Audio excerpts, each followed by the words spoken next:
Istanbul for a check on what all of this means for the economy and for the lira. So when you look at the situation now, inflation at record highs, but the central bank decided to keep the key rate here unchanged at around 14%, in line with forecasts. So what happens next? Look, I think we have to look at this in the context of the broader messaging that we've been seeing from the Central Bank of Turkey, in that they have signaled quite clearly that they're moving on to a loosening stance, where the rest of the world is very much considering a much tighter monetary policy to fight inflation. So within the context of what we've been going through and living in the rest of the world, I think pausing in this instance, again, in the context of what they were signaling, is a prudent decision. However, to understand where they will go next, I think we have to wait for the next meeting. And what do I mean by that? I mean, just look at the world that we're living in right now.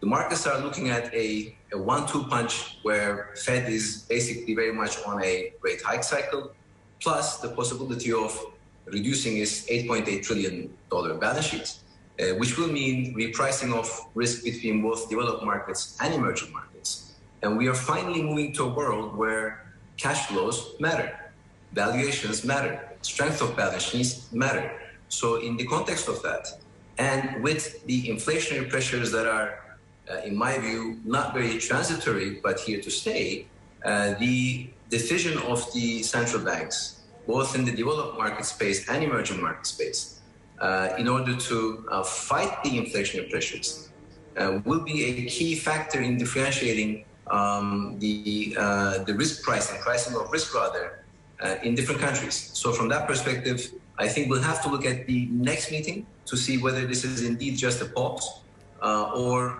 there is a change in thinking in the context of the headwinds that we are facing in global markets.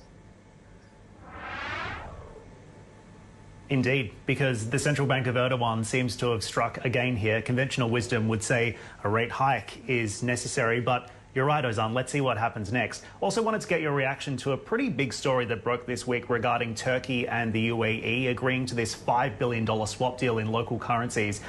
It's two things. On the one hand, it is a diplomatic rapprochement, which is a positive, but on the other hand, it's also a mechanism that could potentially support the lira. What do you think the impact is going to be? Look, I try to take a look at these kind of news flows in the context of normalization of relationships. Again, swap lines are agreed sometimes within countries, and that on its own cannot give any central bank enough liquidity to fight the market. So let's put that to one side.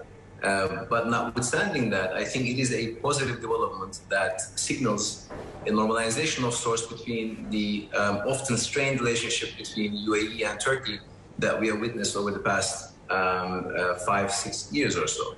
I do think that we should also analyze this in the context of the increasing rivalry between Saudi Arabia and UAE, with Saudi's Vision 2030 posing an ever more credible threat to UAE, and in particular Dubai's place as the regional financial hub. And I think that is also a part of the reason why Turkey and UAE seem to be on demand, which, by the way, I think for the region is a positive overall.